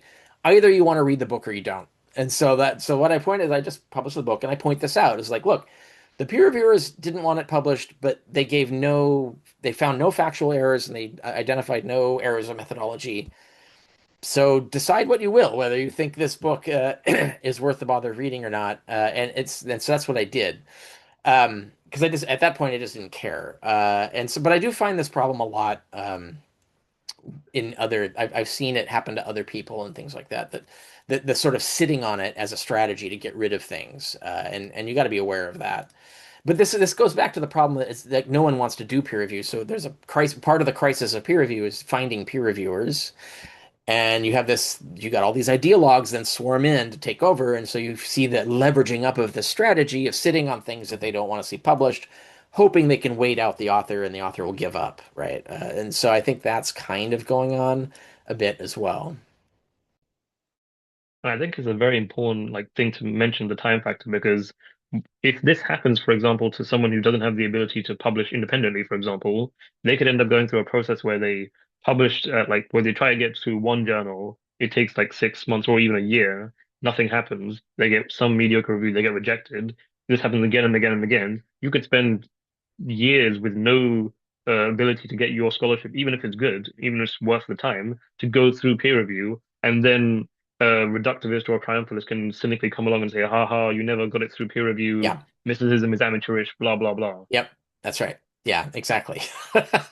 And that can happen to anything, not just mythicism. Anything they want to make go away. Which is not to say that they make everything go away. It's just certain things are a third rail that you can't let through. Others they can squeeze through, but yeah, you get that problem. In terms of how you see things developing, because for example, if I'm not mistaken, there are some journals like the Journal for the Study of the Historical Jesus, where they basically like refuse to publish anything you write. And it's interesting because there's Yeah, it's worth sometimes people might not be aware of that, but this is scuttlebutt that's circulated in the back channels that yeah, there is a fatwa against my name that the publishers of the Journal for the Study of the Historical Jesus will never publish anything by me, no matter what is in it. That's almost like a straight up like dogma, like, oh, we don't care about evidence or reason or standards or anything like that. We're just absolute ban on Richard Carrier publishing, simply because they don't like mythicism and they don't like promoting me in any sense. Because even if I wrote an article about some other dumb subject, they don't want my name in there because that endorses me and leads people to me, and then people find my literature and therefore discover, oh wait, there's like really good arguments against the historicity of Jesus. They don't want to prevent that cascade. So that's how corrupt the field is that this is the kind of thing that's going on. So yeah, like it sounds like you've heard that scuttlebutt too, but we might have mentioned it in the Myth Vision show. But yeah, so that's a thing. And they're also like there's several journals that the editors or editorial boards include the people who've lied about my work. And so like you can see visibly the bias in the system where I can pretty much guarantee they'll never publish anything by me. They'll come up with some excuse. And there's a lot of excuses they could come up with too, because if they're on the editorial board, they could say, well, we just don't have room, right? Like you don't even have to like judge it like academically to say like it doesn't fit with our theme or whatever. Or it's been done before. That's a common one. It's like it hasn't, but okay. But yeah, there's all kinds of excuses they can come up with to make things go away that they don't. And this is a form of corruption in the field. in terms of the motives, because we have to address that. Why do you think the majority of, irrespective of whether they're secular scholars or religious believers, why do you think there is this kind of hesitancy when it comes to mythicist scholarship in general, or just your scholarship in terms of this Yeah. kind of like backdoor, I don't know what to call it, I guess academic Yeah, I mean, censorship. as far as me, it's because I don't play the game. And so this is how social systems use peer pressure to control the system is that you need to start punishing anyone who doesn't obey the system. And so I will actually call out when someone lies. And I won't just say they lied, I'll document it, right? So it'll be provable that that happened. I'm not just making an ad hom argument. No, I'm really no, they really did freaking tell a lie, and here's the evidence of it. That's being offending the prestige of members of the society, right? So there's this idea of social status and saving face and so on that you're not allowed to admit the shenanigans that are going on. If you acknowledge that they're going on, much less document them, that's the worst thing you could do. Now you're persona non grata. You know you have to get gotten rid of. You have to be punished. And so that's how corrupt systems work. And so that's why I in particular get attacked this way. But as for mythicism, now I know of several scholars who publish articles that they could totally cite me or mention the connection of their thesis to what I do, but they know never mention my name, never cite anything because peer reviewers will nix their project if they do, but pass it if they don't, because peer reviewers won't notice that this can be used, right? Or might not even care, right? But that it can be used that way. Um, so there's scholars that like literally avoid this just to get their stuff through, which is fine because then I can still use the stuff as it passes peer review and goes on. Um, but the reason for the opposition to mythicism comes, I mean, the bulk of it, of course, is like we're talking like 80% of these people are devout Christians, and so absolutely the idea that Jesus didn't exist is an existential threat. And so I absolutely can't have that. You can have disputes over what the nature of the historical Jesus was. You can have admission that some of the gospels are mythical or allegorical or whatever. That's not an existential threat. That can be dealt with apologetically. But denying the historicity of Jesus is like knocks the pillars out from everything. Like that's just basically throwing a bowling ball at the house of cards. And so that is intolerable. You can't have that. So that's the main reason. Now, and then they will use their own peer pressure to get secular scholars on board with their mission because you would basically the idea is that you will be offending me and I will start harassing you for why did you allow this to be published? Um, and so that then what you get is the collection of excuses and those sometimes be attach to and become emotionally attractive to the secular scholars. And you mentioned the one, this the idea of like it's anti-Semitic, we got to stop this, right? Like that's an attempt to come up with a secular reason to get rid of Jesus mythicism that doesn't hinge on we believe Jesus is our savior, and there it would offend us if you deny that, right? So, but that's one. But another is, and we've run into this with a certain other person who we've dealt with before, but um, is this it's kind of convoluted, but I've run into a lot of people who think this way, which is that usually they run into like internet amateur mythicism that makes a lot of mistakes and is bad reasoning, often is very hostile, like very anti-Christian, not just critical. And they think that makes atheism and humanism look bad, so they think it's mucking their game. They want to promote atheism or secularism or whatever. They want to promote they want to like desupernaturalize Christianity. So this is like Dennis MacDonald wants to do this. He wants to preserve Christianity but get rid of the supernatural stuff and just promote what he thinks is the message of Jesus, which it has nothing supernatural in it in his view. And so like he has this mission that if you deny the historicity of Jesus, mucks his game. It like undermines his mission to promote this view of Christianity and therefore solve the problem of Christianity, right? Like let's get a bunch of Christians being more Jesus-y and less hellfiery, right? Like that's his mission. Jesus mythicism gets in the way of that mission. Others are like, we want more secular humanism, we want more of this. And I've heard explicitly, you could find on my blog where I talk about Cook's argument, which is that like this is how it actually works. It is that Jesus being Jewish undermines Christianity, and in his view is the best argument for refuting and defeating Christianity and therefore ending the sovereignty of Christianity, the dominion of Christianity over humanity and civilization. Mythicism gets rid of that because there's no Jesus to be Jewish, and therefore it mucks his game. It gets in the way of his apologetic, his approach, and so on. And therefore it must be destroyed. He's got to get it out of the way because it's in his way, essentially. So these are like cockamamie reasons, right? But they are like very emotional and very, therefore, very strong motivators. It leads to like rage and anger and like really extreme sort of emotional reactions to any pushback against what they're talking about. And yeah, so and you can come up with others. Like there's a lot of various reasons why and I think like for instance, I won't name names. Well, I can name one name. I can name Davies because uh, Davies confessed to me and Lataster that he was a mythicist when he was retired and before he died. Now, he's dead, so no one can punish him for this. But he outright just said like I can't be out as that because then all my I mean, I'm not using his words, I'm sort of paraphrasing, but the idea is like all his peers would come at him and it would generate a bunch of emotional labor.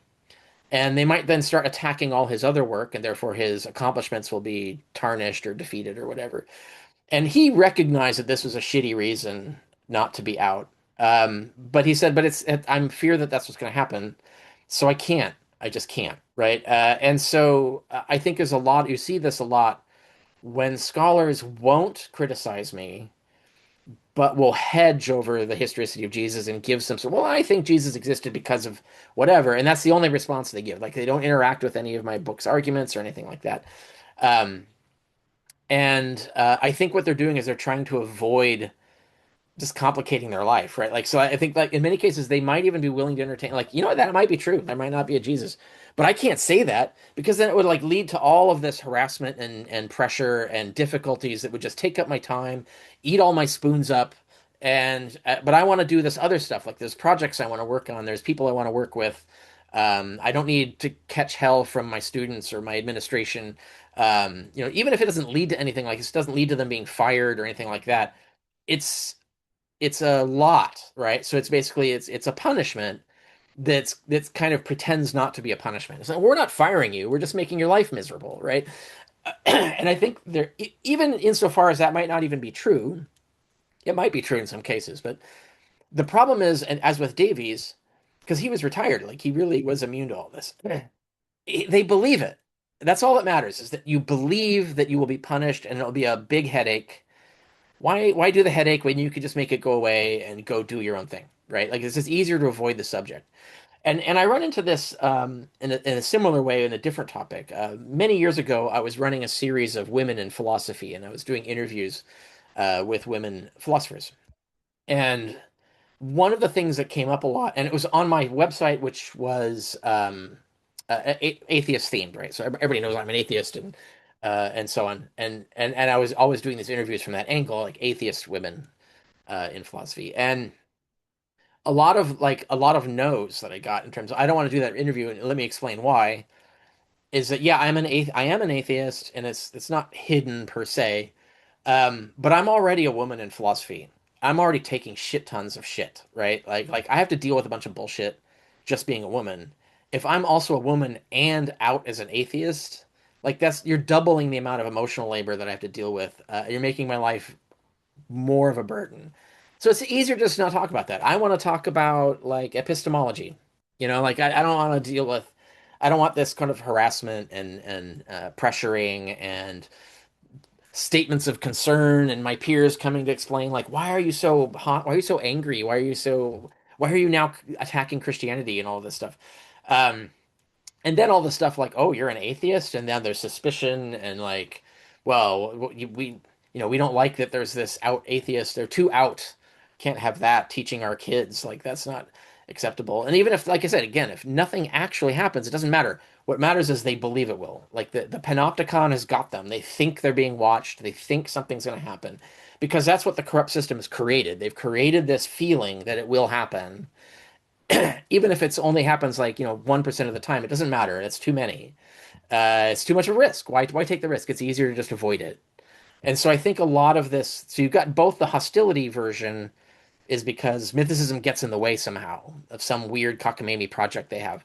And then there's the panopticon effect, which is everybody else who just doesn't want to, they want to avoid it because it would create too much work for them. And especially if they're going to like weigh in and say like, oh, now I have to go read these studies and really like fact check them and stuff like that. That's a lot of work for something I don't really care about, because I think a lot of people don't really care whether Jesus existed, right? So and they also don't want to say that because that's you can't be a Jesus scholar and get published and get good professorships and tenure and all of this stuff by saying you don't care about this most crucial thing. And so yeah, you play along. You sort of like just go the easy route. Like where does the water flow? Let's just go that way. It's just easier to do, and I get to do the things I want to do, and so on. So I think we have that dual effect going on as to why there's so much hostility, and like evasion, right? There's hostility and evasion of this problem. In terms of the consequences of this, would you say that it would be fair to say that as a result of this, people are like scholars are afraid that they're at risk of character assassination, they're at risk of having their careers destroyed, and they just don't want the trouble, as you like you mentioned the example of Yeah. women. They just don't want to be labeled like troublesome or things of this nature. Yeah, I mean, if you think of like if you take a controversial, how many controversial positions can you afford to take, right? Like if you take one, or even not even a position, like just being a woman in scholarship, right? Like being a woman in biblical studies is already like you're dealing with a lot of stuff, a lot of bias that you have to overcome, other things that you have to deal with. Why would you want to stack more on that? Like you want to like, can I find something that's easier to do that just doesn't like make my life miserable?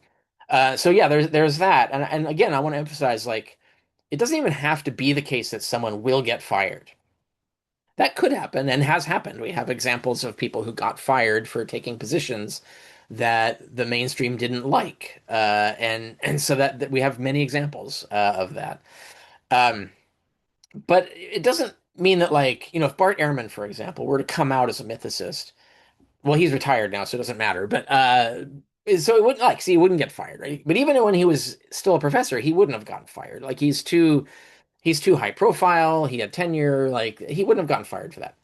But he would have taken a lot of shit, right? Like it would have been a massive mountain of stuff. Like all his spoons would be gone dealing with it, even just from his wife, much less for like all his colleagues and all the people that he's in good with and all his collaborators and it's everything.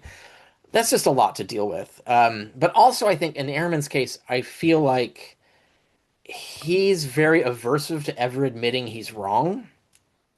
And so he'll dig a hole for himself to lie his way into not being wrong about something, and which doesn't matter when he's right, right? Because he never that doesn't get him into trouble. But when he's actually says something that's wrong, now it's very hard for him to like fix that. So now he's got to double down on it somehow. And I see this effect in other scholars in the field, especially certain YouTubers. Can't like once they've crossed the Rubicon of making a serious mistake that makes them look bad, that can't ever be admitted to be a mistake.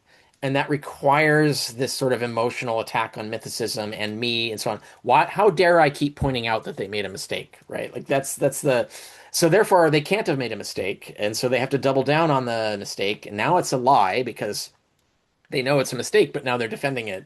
Um, and so there's this sort of cycle that's sort of preservation of self-image also is a factor. But I think broadly, it's more of the things I was talking about that the it's the overall like, is this going to make my life more difficult, and do I care enough to take on that difficulty? And that's the main thing that happens. And then all the hatred comes mainly from people who think it's getting in their way. Whether it's Christians who need Jesus, they can't have Jesus doubted. They need it to always be the case that no one takes seriously that Jesus didn't exist, right? Like because you see them saying that all the time, and you see like there's someone just the other day there was a book review of this really terrible apologetics book that came out, and this is a Christian reviewing it. So like already they're king up, and this Christian is like slagging off this book. It's a terrible book, and he's kind of embarrassed that Christians are publishing this, his own people, right? So and he says there's a point in there where he was saying like there's a section in there where they argue against Jesus mythicism, but that's a waste of time because no one takes that seriously, so it shouldn't have been there. that was a really telling thing to say. Like the book's authors know that's not true. That's why they have that section in there. Um, so the existence of a section arguing for the historicity of Jesus is deemed as a threat in and of itself because it is giving too much airtime to doubting the historicity of Jesus, and that's such a third rail that we really shouldn't even have that. Don't even just don't talk about it; it'll go away, right? Like it's that kind of attitude. So yeah, we have a lot of this kind of stuff going on. Yeah, and that's the problem. And I all this happened with Moses, back when Thomas Thompson published his peer-reviewed study saying Moses and the patriarchs didn't exist. Like that was hell to pay, right? And it took like 30 some years for that to become the mainstream consensus, but there was a lot of hostility, a lot of attempt to get people fired over it, and like it all happened before. And now we're in the post-truth era where there's a whole different system of levers to change the narrative and control the narrative that people now think are acceptable. And so the atmosphere is even less favorable to the truth coming out or paradigms shifting. It's more uh, more hostile to um, proper progress in knowledge fields, right? And so so that's where we're at now. So we'll see. We'll see where things are in, well, let's see. It would be 20 years. We'll wait for, so it's 10 years. Interesting. We've seen slight progress, like we move slightly in my direction. The number of scholars who are out as saying that it's plausible to doubt the historicity of Jesus has gone from 6 to almost 50. So we're making progress. That's 10 years of progress. We'll look at the next 10 years of progress, and hopefully it'll be more significant. And then by the 30-year window, we should see this. Like ideally, we should see either the consensus is that Jesus didn't exist, or it's a equal seat at the table that Jesus didn't exist. One or the other, depending on, because Christianity is way more powerful in influencing things than people think Judaism is. And so the Zionist opposition to doubting the existence of the Exodus, as great as that was, it was not sufficient to prevent the consensus of the field shifting away from their cherished myth. But Christianity rules the frickin' world, and so controls tons of resources in education, and certainly almost everything in biblical studies. So the resistance and the panopticon effects of this might be stronger than for Moses. So I don't know. I think that what we'll get to the point where there's at least an admission that this is a plausible theory, and it will be mainstream to admit that it's plausible. But it'll take 30 years overall. Just in terms of briefly the Exodus myth and the need for it to be true for Zionism, I was able to interview Professor Shlomo Sand, and even to this day, anyone who doubts the destruction of the Exodus of the Jews after the destruction of the Second Temple in 70 AD immediately get accused of being anti-Zionist, which is Yeah. automatically anti-Semite, and That's it's the right. same Yeah, thing. yeah, yeah, yeah, yeah. That's still happening. Yeah. And you can see like Christianity is more influential than that, right? So yeah, I mean the field will stay corrupted probably forever, but it's just a question of like to what extent, like you see the old guard die off, the new guard come in. Every time you see waves of new scholars coming in with every generation, you see more and more willingness to get rid of these old dogmas that people don't take seriously anymore. And so I think that might fade, especially once they realize that their pet projects are not successful. Like the Cook's idea that arguing that Jesus is Jewish will destroy Christianity is cockamamie and absolutely will not work at all and will result in zero deconversions from Christianity. And people will start to realize that and think like, well, okay, that's not a successful argument. I even make the argument that mythicism is not an effective anti-Christian argument because it's too vague. Like you can grant historicity and decisively refute the resurrection of Jesus. That's way more effective than trying to argue that Christianity must be false because of mythicism. That doesn't even work logically because you could just go back to the original mythicist Christianity and believe it's all real. So it doesn't even really destroy Christianity as such. It just destroys certain historicist versions of Christianity. But also it doesn't because the probability is so wishy-washy. It's not a certainty. Like I can argue that the resurrection is implausible to a probability of billions to one against. Whereas the historicity of Jesus is like 1 in 3. Like that's way more plausible. That's too much to anchor a religion on. So you can't defeat the religion on arguing that, oh, there's a 1 in 3 chance that only a 1 in 3 chance he existed. Like that's not a good argument against the truth of Christianity, right? It's a terrible apologetic and it's a terrible attempt for atheists to do that. Atheists shouldn't even wasting time arguing against Christianity because he didn't even exist. It's a bad argument. Um, but that's not why I argue it. I'm not arguing it because I'm trying to destroy Christianity. I'm arguing it because that's what happens to be true, right? It's just when you look at the evidence, this is what comes out. And I really think it's only atheists who can have an honest discussion about that. I think Christians can never even contemplate the possibility and therefore can never even allow the truth of the non-existence of Jesus. And so there's they can't you can't even have a proper conversation with them about it. And But you in can with terms fellow atheists. and in terms of the mythicist thesis, I didn't even know that it was a actual like position until fairly recently, until like say a year and a half ago, because it's Hmm. so well like I guess marginalized by not giving it enough Yeah, oxygen. People that's don't right. even know that this argument even happens. Yeah, it gets hidden and slandered and evaded and elided because it's such an existential threat or, a personal threat or whatever, depending on the particular scholar. So yeah, no, that's the reality.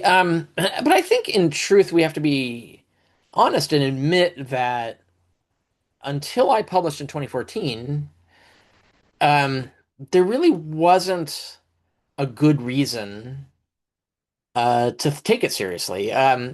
There's an exception to that, which is Earl Doherty's book, The Jesus Puzzle, which got me to take it seriously. And that was really the only book that made a credible case for doubting the historicity of Jesus. And I think what happened is, first of all, it's an amateur book. It's not a peer-reviewed academic press book. So it got ignored and it got just sort of buried under the sea of really crappy conspiracy theory tinfoil hat mythicist literature. And so that's what people saw most of the time was that. And they wouldn't even know Doherty's thesis existed. They would just see the big grandiose ridiculous stuff and say, "Oh, this is ridiculous." And I know this because that was me. And I talk about this in the earlier eps, is that that's all I saw. And therefore I thought denying the historicity of Jesus is this weird fringe tinfoil hat thing. Why are we even wasting time on it? And I would ridicule people who would argue for the Jesus mythicism. But that I didn't know about Doherty's. People had to argue for me to look at that book. No, they said, no, it's different. And I did eventually. And I realized, yeah, this is different. Okay, this changes the game a bit. But that's it got buried, right? And so then you have my study, which now pissed everybody off because it passed peer review, and that's they were arguing forever that this could never pass peer review. It's all amateur stuff, and then it passes peer review, and then suddenly well, peer review doesn't matter. Uh, they completely flip on what they're move the goalposts, uh, and that's where they're at. Now, why do you keep mentioning that it's peer reviewed? And it's because you kept saying that it couldn't be peer reviewed. And now it is. And so yeah, it's this kind of a bully game. It's like the whack-a-mole thing. It's like you're damned if you do, you're damned if you don't, because you have to come up with some excuse to make it go away. And so yeah, so that's the reality, and that's why you were in that position. It's similar to me not knowing about Earl Doherty back in 2000, right? So now there's not really a good excuse because there's two peer-reviewed studies about this. Like you can't. It's not like Doherty's book can be buried under a sea of amateur stuff. There's no excuse for scholars not to know that there are serious academic studies that they need to take into consideration and take seriously, rather than make go away with false claims about what is or isn't in the studies.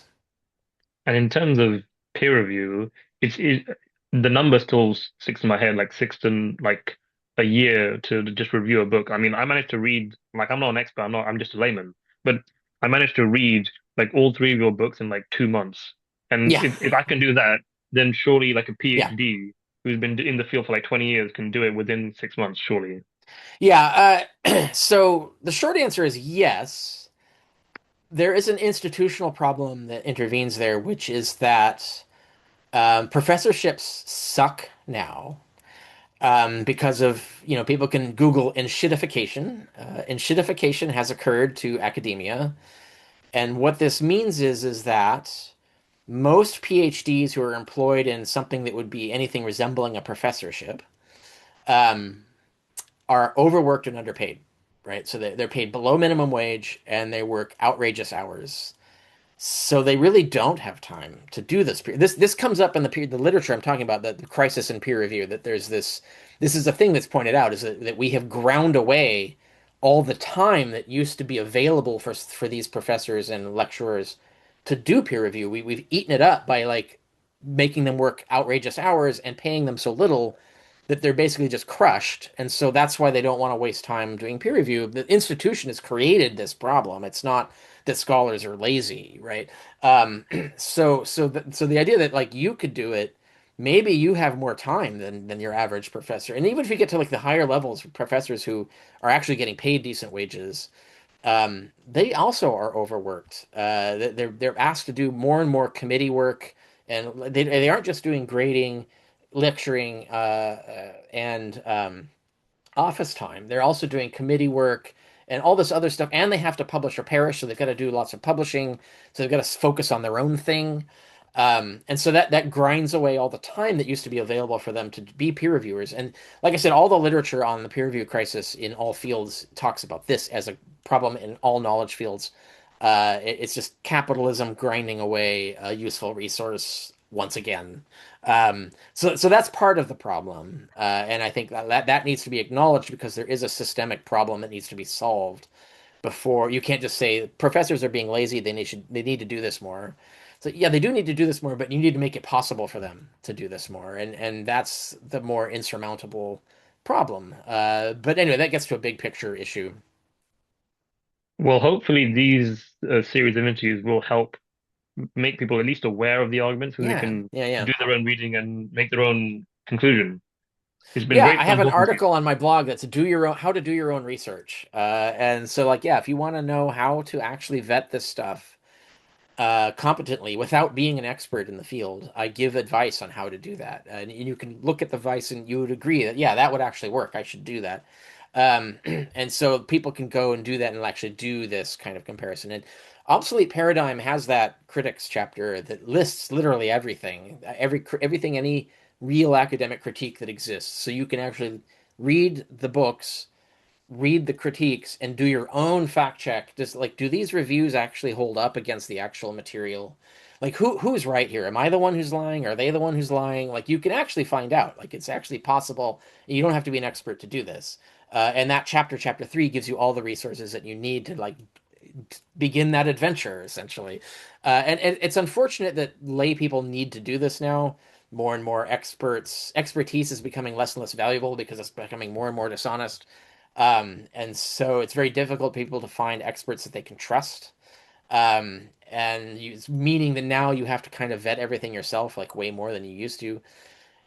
But if this is a thing that you want to like invest in weighing on your own, it is totally doable. And I've given you all the resources that you need to do it. You don't need to trust my claims about anything. You can find out yourself. And hopefully people will buy your books because even if you disagree with it, there's a lot of useful information there, a lot of stuff you wouldn't know in other Yeah, this is circumstances. the obsolete paradigm of a Awesome. historical Jesus, which is yeah, a more approachable book than the giant original study. But But yeah, yes. Anyway, Richard, it was a great interview. I hope very seriously that people read the books and also that critics at least try and yeah. respond to your scholarship in peer review, hopefully. Yeah, and do it correctly. And in chapter 3, I should point out, I also point out like what is needed for a real critique of my book, like a meaningful critique. I talk about like don't do this, this, and this because that's what everybody else is doing. You need to do certain things. And so if you want to like understand like what actually needs to be done to develop a proper critique of my work, I've given all the guidelines for you. And once you read them, if you're especially if you're an expert in the field, you'll agree. You'll say like, yeah, actually, that's absolutely right. I need to do those things if I want to like write a proper rebuttal to this. Yes. And so I hope that people will do that. And thank you so much for your time, Richard. I know that you're very busy. Yeah, And thank you everyone for I appreciate your time as well. So it's been great. and thank you everyone for watching. And thank you, Richard.